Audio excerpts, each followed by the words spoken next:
কফিলের সঙ্গে ভালোভাবে কথা বলুন। কফিলের সঙ্গে রাগারাগি করবেন না, নরম ভাষায় কথা বলুন। কফিল যাতে কোনো কারণে রাগ না হয় আপনার উপর, উনি যাতে রাগ হয়ে আপনাকে কিছু একটা না করে বসে। প্রত্যেকটা কফিল, আমি এর আগে বলেছিলাম যে কফিল হচ্ছে সুপারম্যানের মতো।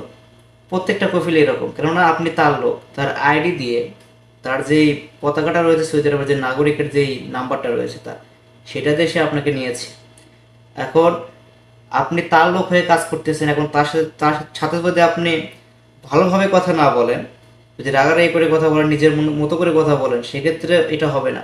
কারণ সে হচ্ছে আপনার দায়িত্বরত, মানে আপনি তার লোক হয়ে এই দেশে কাজ করতেছেন, তার জন্য আপনি এখানে আসছেন। সে বোধহয় আপনাকে একবার ক্রুজ নেহাত দিয়ে দেয়, একবার বোধহয় আপনাকে প্রুফ মেরে দেয় বা টার্মিনেশন যদি করে, তে আপনি শেষ। সে চাইলে আপনাকে জেল খাটাতে খাটাতে একদম আপনার হাড় মাস খালি করে দেবে সৌদি আরবের মাটিতে, এই বিদেশের মাটিতে, দেশে আর যাওয়া লাগতো না আপনার। তো এই জন্য কফিলের সাথে সবসময় ভালোভাবে কথা বলুন, কোমলভাবে আচরণ করুন, উনি কি বলে শুনুন। অনেক সময় বাধ্য হয়ে কাজ করতে হয়। আমার কথা বলে, আমি যে এখানে কাজ করতেছি, প্রায় 12 ঘন্টা কাজ করি, 12 ঘন্টার পর 3 ঘন্টা বেশি করতে হয়। তো এই যে 3 ঘন্টা বেশি কাজ করি, এটার বিনিময়ে কি আমাকে সে টাকা দেবে? আমি জানি না দেবে কি দেবে না, তবে আমার তো একটা মানুষ, 12 ঘন্টা কাজ করার পর আবার বেশি করে কাজ করতে হবে। তো এটা তো আমার ক্ষেত্রে জানা, কিন্তু কফিল যেহেতু বলছে, সেক্ষেত্রে আমাকে করতে হচ্ছে, এখানে বাধ্য, আমি করতে বাধ্য, কারণ আমি তার সাথে কোনো উপায় নেই। এখন যে সিস্টেমটা হয়েছে, ইকামা থাকাকালীন যদি কোনো আমেল বা কফিল চেঞ্জ করতে চায়, সেক্ষেত্রে কফিল জানতে পারবে। এটা আগে থেকে ছিল, কিন্তু নতুন একটা সিস্টেম যেটা কি চালু হয়েছে, সেটা হচ্ছে ইকামা এক্সপায়ার হয়ে গেলে চাইলে কিন্তু অন্য কোথাও কফলা হওয়া যায়। মানে ধরুন আমার ইকামা নেই এখন বর্তমানে, যদি আমি অন্য অন্য একটা কফিল ধরি, সেক্ষেত্রে আমার এই বর্তমান কফিল জানতে পারবে না, কিন্তু কারণ আমার ইকামা নেই। ইকামা শেষ হয়ে যাওয়ার পরে 72 ঘন্টা সময় থাকে, 3 দিন সময় থাকে। এই 3 দিনের মধ্যে প্রত্যেকটা কফিলকে একটা সুযোগ দেওয়া হয় ইকামাটা তৈরি করার।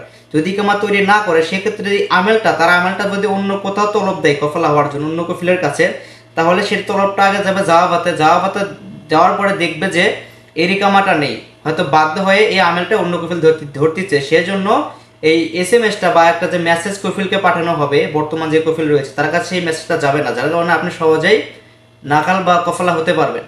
এটা একটা ভালো একটা সুযোগ। তো এই জন্য যদি কফিল যদি খারাপ হয়, তো মানিয়ে নিন, মানিয়ে চলুন, কিন্তু ইকামা থাকা অবস্থায় কোনো কিছু করতে যায় না, কারণ সৌদিরা যেরকম খারাপ সেরকমই ভালো। ঠিক আছে? তো এই জন্য ইকামা আর কফিলের সঙ্গে যেটা বললাম, কফিলের সঙ্গে সঙ্গে ভালোভাবে আচরণ করুন। কফিল চাইলে কিন্তু আপনাকে একটা কথা বলেছিল, একটা চাচা এখানে আছে, 35 বছরে বিদেশ করে উনি। তো উনি একটা কথা বলে যে যদি ঘরের বউ যদি ভালো হয় তাহলে শান্তি, আর বিদেশের মাটিতে যদি কফিল ভালো হয় তাহলে ভালো। কফিল যদি কোনো কিছু করে, সেটা কাউকে বললেও কোনো লাভ হয় না। ঠিক আছে? এই জন্য কফিল ভালো হলে সব কিছুই ভালো বিদেশের মাটিতে। এমনও কফিল আছে যে আপনার মাসের পর মাস আপনি কাজ করতেছেন, কিন্তু আপনার কাছে টাকা নেয় না, ফায়দা নেয় না। এটা ভালো কফিল। আর এমনও কফিল আছে মাসে 2 বার করে টাকা চাই। এটা হচ্ছে একদমই যা ইচ্ছে তাই। আর কিছু বললাম না। তো এই ভিডিওটা এই জন্যই করা যে সবসময় কপিলের সঙ্গে ভালোভাবে আচরণ করুন, কোমলভাবে আচরণ করুন, যাতে সে যেন কোনোভাবে আপনার উপর যেন রাগ না হয়। তো সবাই ভালো থাকুন, আবার দেখুন নতুন একটা ভিডিও নিয়ে। আল্লাহ হাফেজ।